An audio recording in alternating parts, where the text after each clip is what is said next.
You said another word in there that I'm a big fan of when it comes to this type of investing, which is moat. And I think to me, like moat is almost everything. And so I'd really like to understand how you look at it and if there's different levels of moat, if there's like impermeable versus, pretty good, just kind of like the depths of how you think about it. Yeah. So to your point, it's one of the most important aspects to look at if you're a fundamental investor and you plan on owning a business for years.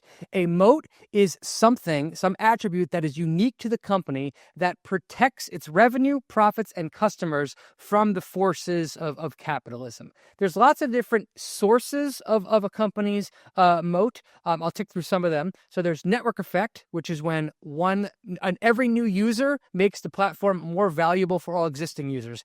eBay benefited from this moat. Meta benefits from this moat. Marketplace businesses benefit from this kind of moat.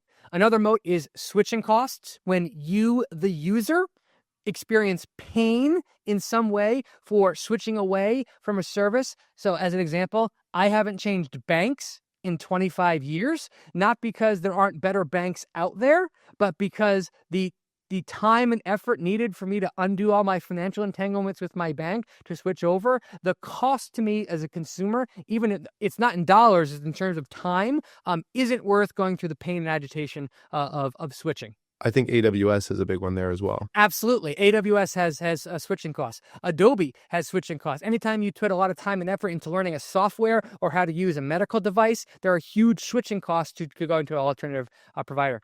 Another one is low-cost production, where the business has such immense scale or buying power that it can buy things at a lower internal cost and pass those costs on to the consumers. So Costco is a great example of this. Good luck competing against Costco on price in the market because Costco has such immense buying power. It can basically only compete. The only companies that can compete with it are like Amazon and Walmart. Essentially, and that's just about it. Another one is brand. So sometimes consumers are willing to pay a premium to get a certain brand name own them. Apple is a great example. LVMH is a great example. Lululemon was a great example. I don't know if it's such a great example anymore. But the final one is called counter positioning.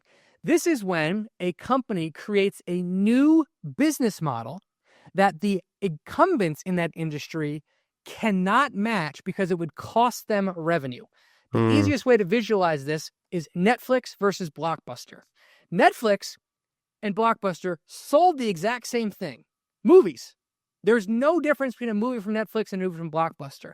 Netflix initially changed its business model so that you paid a monthly fee and the DVDs came to you in the mail, and there was no late fees on them. Versus Blockbuster, you had to drive to the store.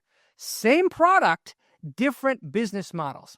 For Blockbuster, to match Netflix's business model, it would have had to given up revenue. It would have had to say, our biggest advantage, these stores are now not an advantage for us. That's incredibly hard for a management team to do. They have to blow up their business and start over. No management team wants to do that. That is what I would argue is the moat that Tesla had in the first 10 years of its life. It did not want to use dealership models. It sold a car, a different type of car, in a unique way. I bought my Tesla on the internet. I didn't go into a dealership. I didn't talk to a salesperson. I put my credit card information and clicked buy, and then I went and just picked it up. So Tesla did not have to go through a dealer network.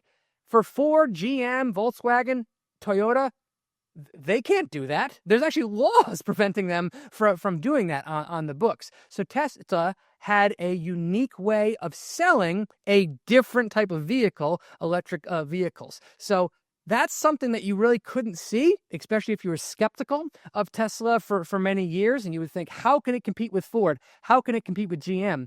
Me, the investor, thought the exact opposite. I thought, how can Ford compete with Tesla? How can GM compete with Tesla? I didn't see a way that they could do it over the long term, which is why I've been a Tesla shareholder for 13 years now.